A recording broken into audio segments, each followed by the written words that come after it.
We're in a series called Unstuck. We've been going through this and just asking, how do we get unstuck in the significant areas of life? In 1944, there was a research study experiment done on babies, it was 40 babies to be exact. 20 was a control group where they were in a nurturing, normal, loving home. 20 and they were in another environment, and the goal was, can babies really grow and thrive just by having their physical needs met, but no physical touch or affection? And so these 20 babies were in the care of these nurses. They fed them, they changed them, but they were instructed carefully not to talk to them, make eye contact, to touch them. Tragically, they had to cut the study short. 4 months out of the 20 babies, half died, and 2 later died. What happened as the babies would start to be non-responsive, stop talking, eye contact, and then they passed away, though physically healthy. Hardwired into your DNA and mine is we are created as relational beings because we're made in the image of a relational God. We need each other. Today, we have what's known and been called actually by the Surgeon General an epidemic of loneliness and isolation. 1 in 4 adults reports that they're deeply lonely. 1 in 10 would say they do not have a single close friend. 46% of adults today say it's incredibly difficult to make new friends. And as we wrestle with being stuck and how to get unstuck, why is it, just think about this, why is it that we live in one of the most socially connected times of all history, and yet people are more alone than ever? Why do we feel so alone in such a socially connected world? We have access to anyone, at any time, anywhere, and yet the pervading sense of our culture is just lonely. Just lonely. Feel disconnected. And how do we experience deep, meaningful, life-giving friendships in the digital age? What I want to do with our time is I want to take us on kind of 4 big movements today. One is just talking about technology and relationships, and then actually unpacking the different types of relationships that we have, helping us then unpack 4 character traits or qualities of a very good friend. And then let's just have some application at the end, okay? Does that sound good? And when we're talking about technology and relationships, here's what I want to say is I'm not down on technology. I'm not anti-tech. I love it. I have an iPhone in my pocket right here. I have an iWatch. I love what it does. My daughter, like you hear all the time, is in college. And I'm like, I can FaceTime her. I love that I get to see what she's doing. It's amazing. So there's incredible advantages, and we all get that. But let's just talk about the technological impact of the digital age in our relationships. Like, how has it affected us that we now are more connected and yet absolutely disconnected as a people? The sermon title today is The Lonely Place. Would you go ahead and say to your neighbor, the lonely place? And that was mean. They're not the lonely place. Don't do that to them. They're not, no, I'm just kidding. Sorry. The lonely place, the digital age, or as better, probably the unsocial network as we're coming to find. We can stay connected with people, up to date on people's lives, all that's happening. And here's a few impacts that we're seeing. Is one, we can actually confuse information with intimacy today. Right? We confuse that because we know more about people. We have access to more. We get to see more. And yet we actually don't really know people. There's a big difference between knowing you, knowing your heart, and seeing your post online.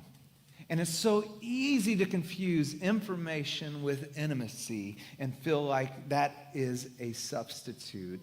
Second thing is we've traded being present with being preoccupied, haven't we? The great distraction right here that we all have and we're all susceptible to. Isn't it funny? By the way, parents, will be on blast real quick. Isn't it funny, parents, how we can just talk to our kids like, you need to get off your phone while we're scrolling our phone, we are preoccupied more than ever. We have more distractions than ever. We're constantly grabbing and scrolling, and we miss out on being present. You ever see really anyone today out to eat? Right? And you just see a bunch of phones out. Or you're in the middle of a conversation and someone just grabs their phone. We just have this. We've traded being present and attentive for being preoccupied. We compare, this is really big, we compare our real life to everyone else's highlighted reels, don't we? So the age of authenticity of who I really am, it has died in the span of comparison, in the space of comparison. I look at everyone else's filtered highlight reel, and then I begin to compare my real life and feel less than. Of course, I won't really show who I am because, my gosh, look at the life you're living. And then we live for likes. We live for likes instead of from love. We live for approval. When my wife and I got married, it was 21 years ago. There was no Instagram, there was no Pinterest, there was no social media, there were no smartphones, there were smarter people, dumber phones. Sorry, that's not nice. But here's the thing, when we got married, we had no idea about what weddings really were. Now, some of you remember this, because when at that point, we'd been to 3, maybe 4 weddings total. Nowadays, you get, and it's a blessing, you get to see Pinterest, everything, but now you have this pressure, don't you? To have the picture perfect wedding. Is it, Pinterest worthy? Is it Instagram worthy? We feel this pressure. I had a friend, she was in New York, and everybody knew she was in New York, and she was super tired, but felt the pressure to show that she was living her best life. And you know what she did? She got all dressed up, makeup, everything, went down to the lobby, took pictures like she was going out on the town, posted them, and went up to bed. Because there's just something about this innate pressure that we feel, and it's robbing and it's eroding our relationships, our friendships, our ability to be present, to be authentic, and our identity is now in what we post instead of who we are. John S. Lynch has this quote. It's just powerful.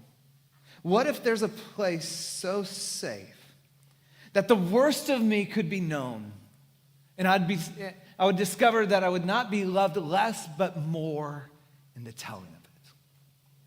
What if there's a place, think about this, not where you present the best of you and people go, now you're accepted, but where the worst of you could be known, and you would be loved more, not less. Isn't that the longing of our heart?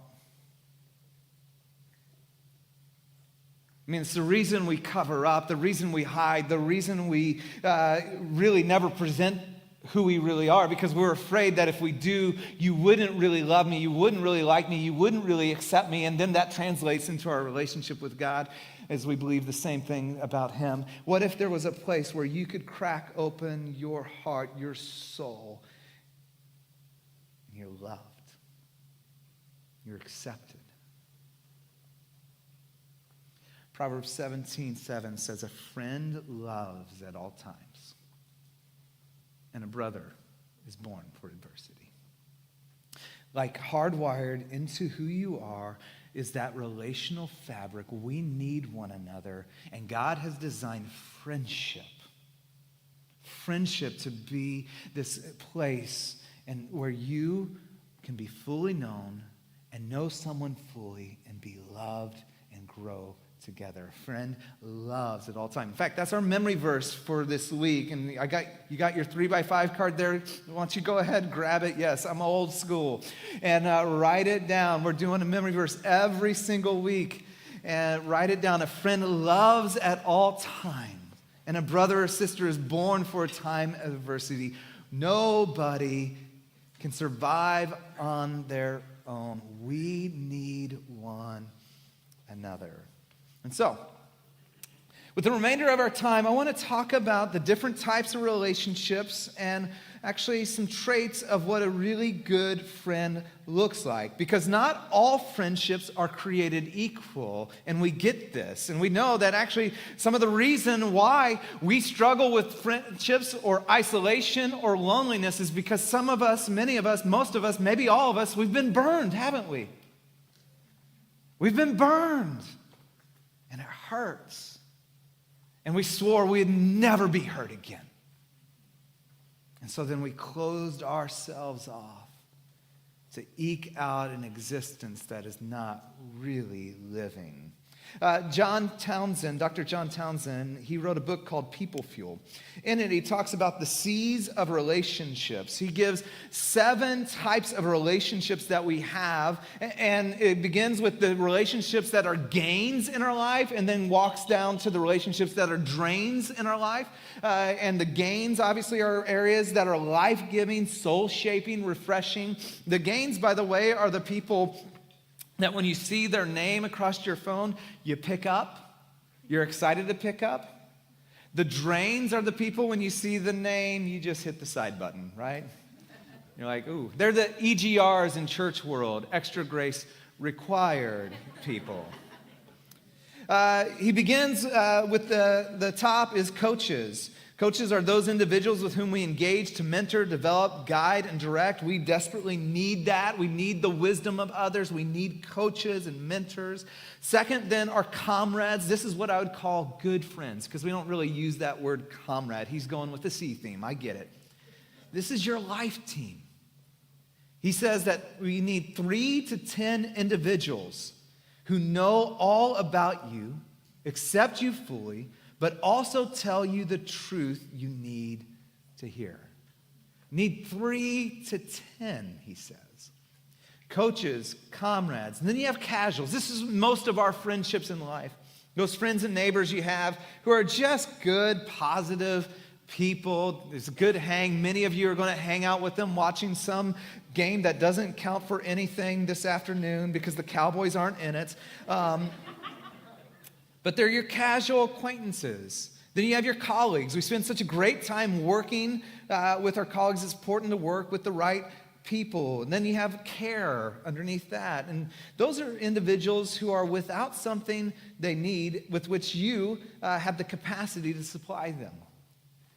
And here's what's, even as we get just this list right here, I want you to see we need all of these. And one of the great questions we need to ask, actually, Jenny Allen asked this question, I love it. Who are the people that I need? They're the coaches, the comrades. And then who are the people that need me? Who are those close, good friends that need me? And who are the people that I need to bring care? That I can bless their life? That they have no way of repaying me? 6 then are under care are the chronics. This person has some problems with career or continual problems with career, finances, marriage, parenting, emotional well-being, physical health, making the same mistake over and over with little interest to change. It's harmless in intent, but harmful in impact. And it's one of those we just get caught up in a cycle of trying to help, but it does not help. And then finally, contaminants. And this is where we talk about toxic people. We're all imperfect, but contaminants are at another level. They have bad motives. They tend to be envious and desire to divide and to damage, often with passive-aggressive guilt, shame language. And so, we all desperately need relationships. And here, I want you to grab this. You have a Lego piece. Just go ahead and grab it. I want you to take it home. One of the things that I just want you to realize is whether you're an introvert or an extrovert. We all have spaces that need deep, meaningful connections in our life. Now, you may be like, yeah, but I'm a two-space person. I get it. I can only handle two-space. I'm fairly introverted myself. I get that. You're like, Ryan, I'm a four-space person. Some of you, you're like, no, I'm a... What Townsend would tell us is that we all need those 3 to 10 people in our lives to be connected to. Now, what's interesting is it's not the number of people around you that determines your loneliness, it's your relationship to them. See, I think many of us, there we go. I think many of us, like we get this connection, but we're surrounded by a bunch of casual friends, right? But there's no one actually connected to us. And so you feel alone. And you have acquaintances at work, and you talk, and you're smiling. You might even be so extroverted. But you feel so alone. And some of us, honestly, you have contaminants. I'll use the red for that. But you don't have any other life givings. You need to set some boundaries, obviously, with contaminants. You can read the book and figure out how. But you have this, and it's just a drain, or maybe not contaminants. Maybe it's just the chronics, right? Or maybe the chronics and the care, and it's like, well, Ryan, you just talked about my family, and I'm like you. No wonder you don't want to lean into relationships and friendships. It's just a drain on you. And begin to look at and realize, you know what? I need a few life-giving, soul-shaping friends that I can know them, they can know me. That's how we're designed. It's how we're created. Like some of us who are single, we're looking for your person to complete you. And by the way, those who are married realize you can put far too much on a person. We need these deep friendships. It's how God created us. And the principle here, then, is to have good friends, you need to be a good friend. To have good friends, you need to be a good friend. It's what your mama told you in elementary school, right? Well, honey, if you want to have good friends, you got to be a good friend. And we get it in elementary school, but somewhere along the way, we forget some of these basic truths. And we begin to live out a self-fulfilling prophecy, don't we?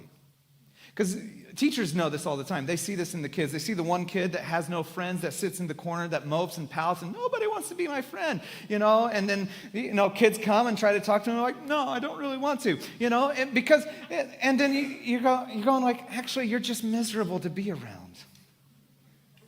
You're not putting any effort. You're not a good friend. You're so focused on yourself, and you're believing, like, nobody likes me, nobody loves me, I'm going to go eat worms. And then you just, are hanging out, right? And you're caught in a cycle.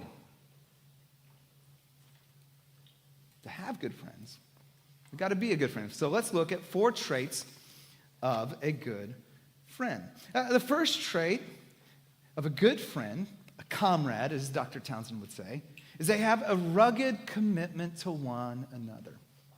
A rugged commitment to one another.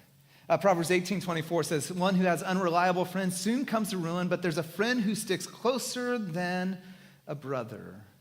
Yesterday, Jenny and I were talking, and I was asking her, what are the friends songs? What are the songs about friends? Immediately came to mind, this will date me in the Christian world, like friends are friends forever. That Michael W. Smith. Some of you know that. Jenny came, like the iconic Dionne Warwick, That's What Friends Are For. Bruno Mars, You Can Count on Me, right?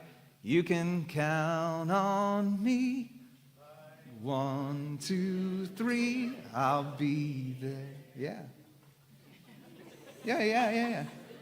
Or Lean on Me, Bill Withers. Oh, there you go. I got some friends there. Lean on me. Come on. When you're not strong, I'll be your friend. I'll help you carry on, for it won't be long till I'm gonna need somebody to lean on. Well, I might have a problem that you'll understand. We all need somebody. This side's better than this side, by the way. You didn't know the words after it. I give you a compliment. You did well. You did well. You know what's so interesting is all the songs talk about this friendship that has a rugged commitment to one another. That's not a fair-weathered friend that you can count on in good times and bad times. That shows up in the middle of your mess. That answers the call at the middle of the night. That has a rugged commitment. And by the way, antithetical to deep and good friendships is the doctrine of rugged individualism that we hold in our society, that it's all about me, it's all for me. I can build myself up by myself, and I don't need anyone. And it couldn't be further from the truth. And we are suffering for it. In fact, did you know that when the Surgeon General came out with the stats that we're an epidemic of loneliness and isolation, Dr. Vivek Murthy, said there's an increased risk of heart disease, 29% increased risk of heart disease, increased risk of stroke, 32%, 50% increased risk of dementia, 60% increased risk of premature death. Get rid of the rugged individual. It's a lie. Rugged commitment. Rugged commitment. We need those friends. Secondly, a willingness to sacrifice for another. A willingness to sacrifice. Do not forsake your friend or a friend of your family. Do not go to your relative's house when disaster strikes. Better a neighbor nearby than a relative far away. A willingness to sacrifice. A good friend isn't stingy with time, resources, and energy. There's a genuine willingness to put someone else's interest in front of their own. Rugged commitment, willingness to sacrifice, a loyal defender before others. I'd encourage you this week, just type in the word at Bible Gateway, gossip. And just look at how much the Bible speaks about gossip, especially the Proverbs. Gossip destroys relationships. And one of the Proverbs says that gossip is a juicy morsel that goes down. Like there's something in our beings that we're like, ooh, I love that. And there's something when somebody begins to share it with us that we feel like, ooh, I'm on the in. Proverbs 11:13 says, a gossip betrays confidence, but a trustworthy person keeps a secret. And let's be real, we don't think about it. If someone's telling you something juicy behind someone else's back, chances are when you're not around, they're talking about you too. And have you ever been in a place where someone was talking negatively about a friend and you didn't speak up? I've done that. See, a loyal defender. Man, you're going to talk about my friend. I'm going to stand up for you in your presence and when you're not around. Fourth and finally, an ongoing source of encouragement. Proverbs 27:9 says, perfume and incense bring joy to the heart, and the pleasantness of a friend springs from their heartfelt advice. The pleasantness of a friend from their heartfelt advice. Ongoing encouragement is not just saying good or nice things. Encouragement involves communicating to someone with love what they need to hear, when they need to hear it, even if it's not what they want to hear. Encouragement is both positive and corrective. It's truth with love. It's what they need to hear, when they need to hear it, even when they don't really want to hear it. I remember in high school, I finally had a good friend. His name's Luke Sayers. He was my best friend. And funny is when we started in high school, we hated each other. and then we became best friends. And sometimes we discount God's actual answer to our prayer for a friend because we don't like that person. And he's like, actually, that's the person. Some of you needed that. Okay. And I remember we both were dating these girls that just kept stringing us along. And we'd finally go like, oh, we're done with it. And then they would like go, oh. And then we'd run back. Just dumb teenage boys. Anyways. And I remember we made up this line, like, stop running into the glass wall, because that's what it felt like. It's like the kid that runs into the glass slider, and it's like, you do it once, we're like, awesome. You do it like 5 times, you're an idiot, right? And so we're just kept running, boom. And I remember, like, Luke and I were like, we just got to tell each other, and we got to listen to each other. Stop running into the glass wall, and we need friends. When we're headed down a path that is not good and that's not going to help us out, that'll actually, in love, speak up. It is not a friend, by the way, that just lets you go down the path. And some of you have discounted your friends and you've left some of them because they said some truths, and later down the road, you hit the hard stuff. And they were more of a friend than the person that just sat by silently. Good friend is an ongoing source of encouragement.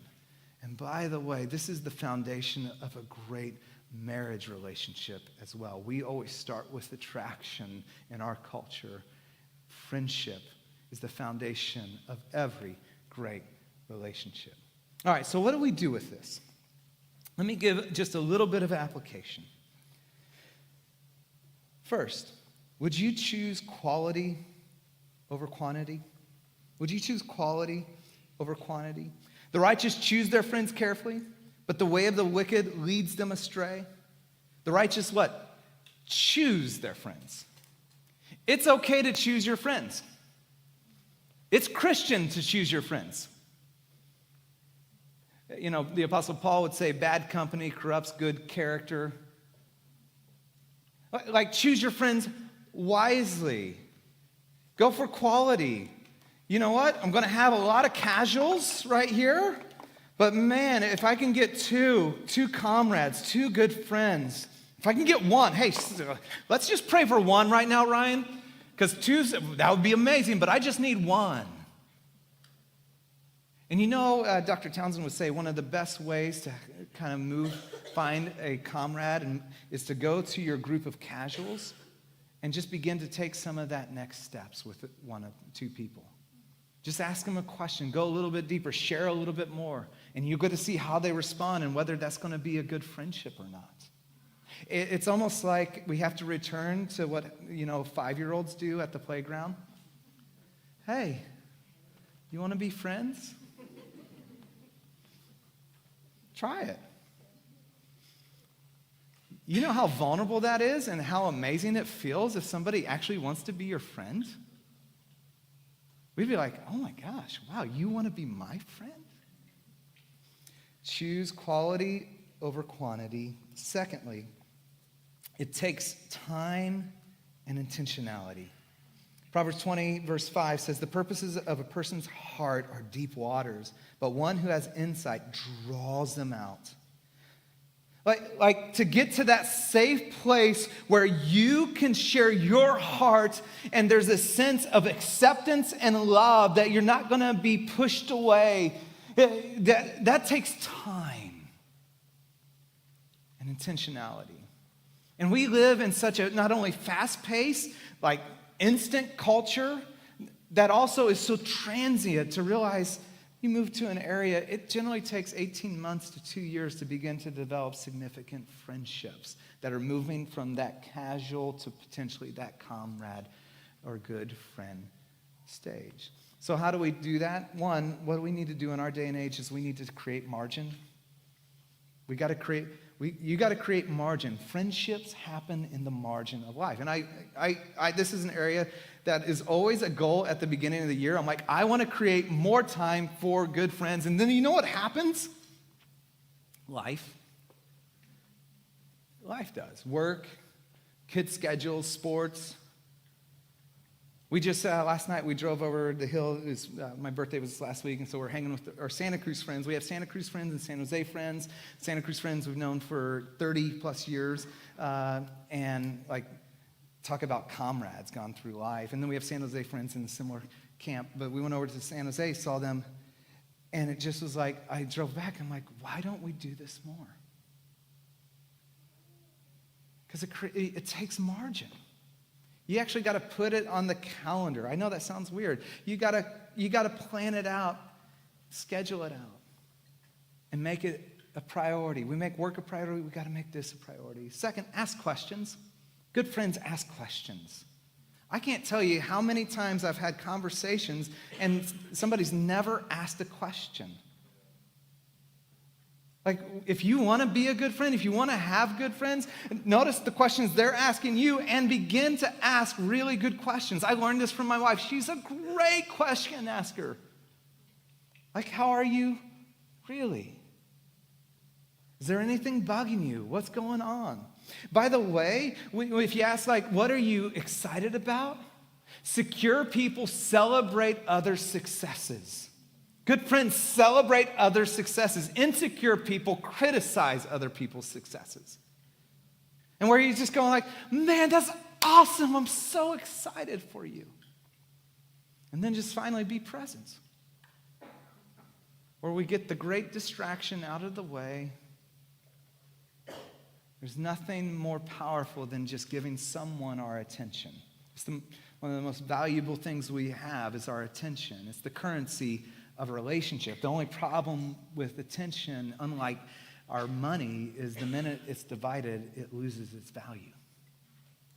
Where we're just present with people. Choose quality over quantity. It takes time. Have to be intentional. And this is where we'll pick up next week. Conflict is an opportunity to grow. Conflict is an opportunity to grow. And we're going to talk next week all about conflict, how to resolve it, how to begin to lean in. And here's what we do is Proverbs 27:17 says, as iron sharpens iron, so one person sharpens another. That'll be our memory verse next week.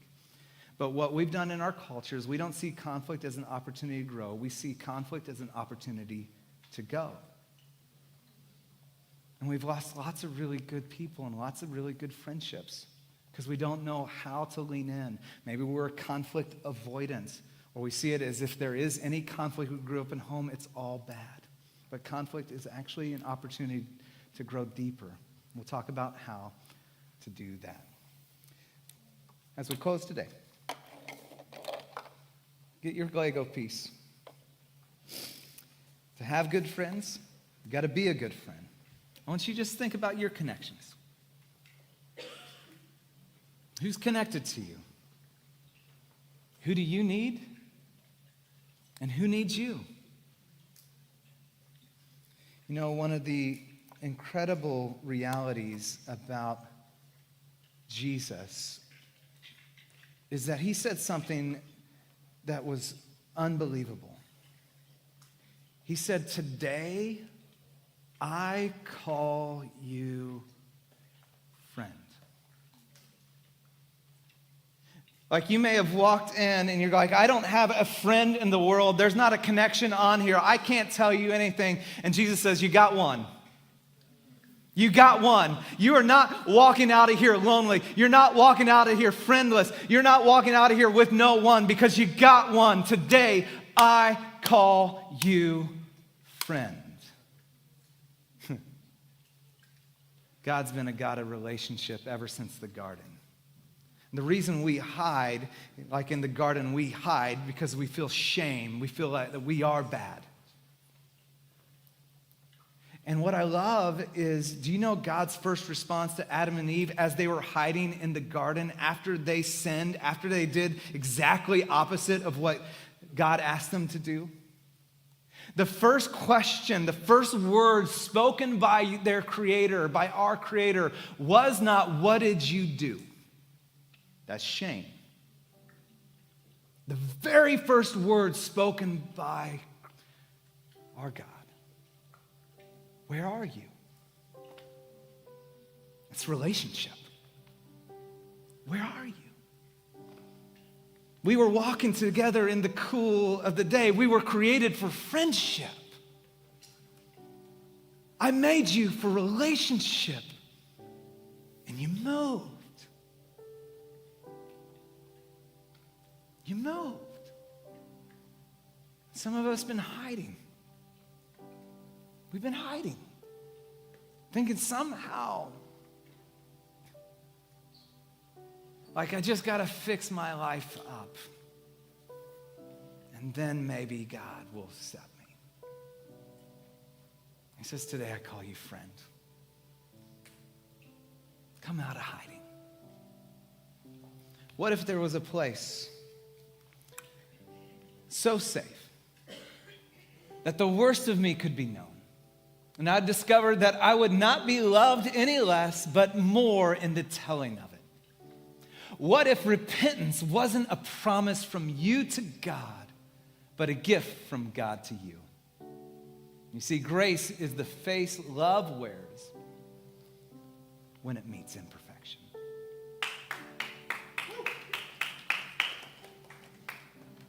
And I just want to give you a moment. The band's going to come on up. I'm going to lead us. Come out of hiding. Come out of hiding. Whatever conversation you need to have, whatever things you've been holding back, whatever fears that have been keeping you away, your Heavenly Father says, I love you. Where are you? I want to be with you. I created you for this. Jesus, thank you for my friends. Thank you for your grace and your friendship. And God, would you lead us to the place where we actually trust and believe your heart of tender kindness and love.